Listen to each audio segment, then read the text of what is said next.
I'm George Reynolds. I came to work here in 1976 and with the idea to start a music program for work. And I learned everything I knew about teaching from the kids. And here they are. And Do you teach all strings? all kinds of stuff.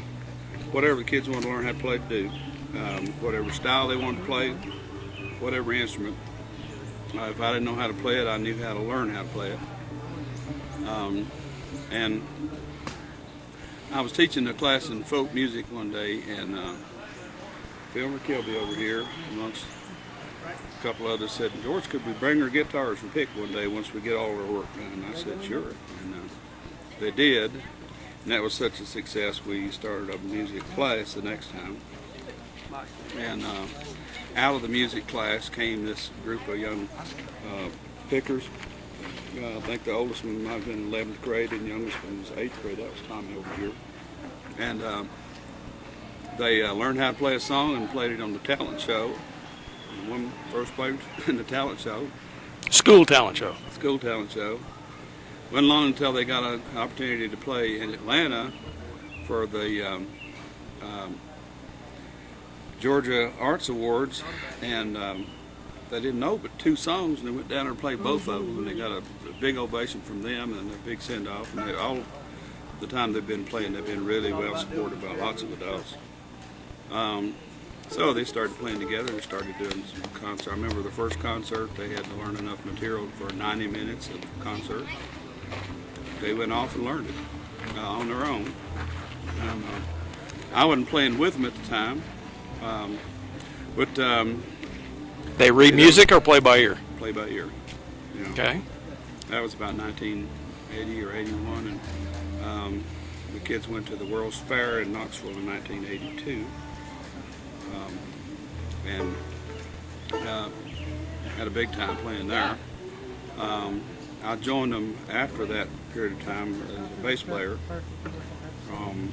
Subsequently, we started making records underwritten by the Foxfire Project. And, Are the records available to the public? they still are. They're on CDs now. How does one find them?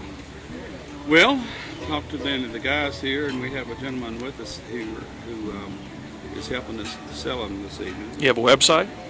We don't have a website. Foxfire does, though. Foxfire.org. And if you want to find the records, you can. I'm sure you could email, find the website and ask about records of the Foxfire Boys. I'm sure that's on. Okay. We got an opportunity to play on the Grand Ole Opry in 1983, which was a big shot in the arm, every country boy's dream. After that, we played all over the place, not doing Bluegrass Festivals on weekends like a lot of bands do, but playing other venues. And meanwhile, the kids would learn how to play a variety of different instruments and sing a variety of different vocal parts.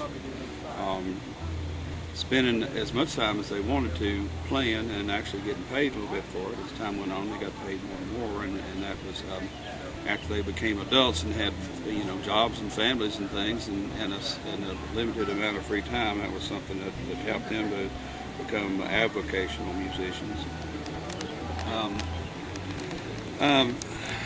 Eventually, we got an opportunity to play at the Olympics in Atlanta in 1996. And before that, we had an opportunity to go to Norway and play for the Winter Olympics over in Norway and travel all over the country over there. It was great fun.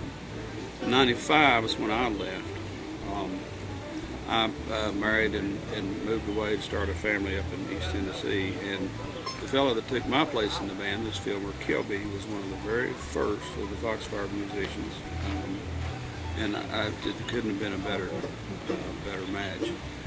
Philmer just plays everything you can imagine, and well.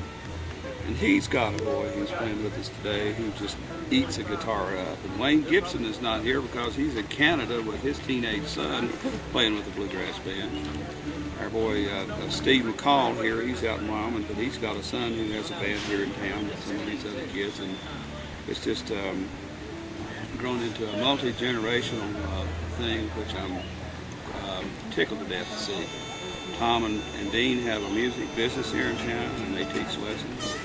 And everywhere around Raven County, you see people showing each other how to do stuff and being excited about playing old-time bluegrass music. And it's just a matter of community learning how to celebrate itself and just have a great day going. You'll be on YouTube next week. Oh my God. My name's Tom Nixon, member of the Foxfire Boys. And over here on the banjo is... Mr. Dean English. Hello, hello. Mike Hamilton. Okay. Joe Kilby. Okay. Speak up a little bit. Joe Kilby. Okay. Ben Daly. Ben Daly. Phil McKilby. Y'all brothers? That's my boy. Oh, that's Joe is. cool. Yeah. And you're playing? I'm George Reynolds. And you're playing bass. I'm playing guitar and singing. This gentleman here, Filmer, is playing bass. This is a bass, looks like a guitar, but it's a Acoustic electric. 4-string acoustic electric. Plays it. We're missing a couple of members of our band, so we've throwed up. You know, we throw this together to see what we You can brung in. We brought in and beat the hollers to see what we can bring in here. Coming off the street. What y'all gonna warm up with here this evening? A song called Cold Shoots and Rain. You know, that's not hard to beat them. You know, down here in Raven County, about every time you kick a brush pile out, run a musician. Yeah. That's what Ross Brown used to say. You gotta shoot. We're gonna try this out of tune first.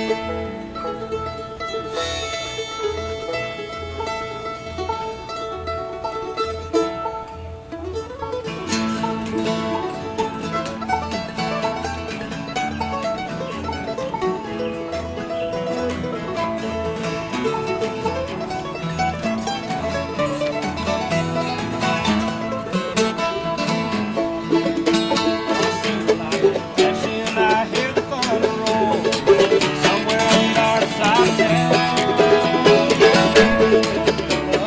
When it's time to go, I'm with her right now. Oh, she's a great one now. It's my love safe home. Where is she safe and now? Oh, she's a great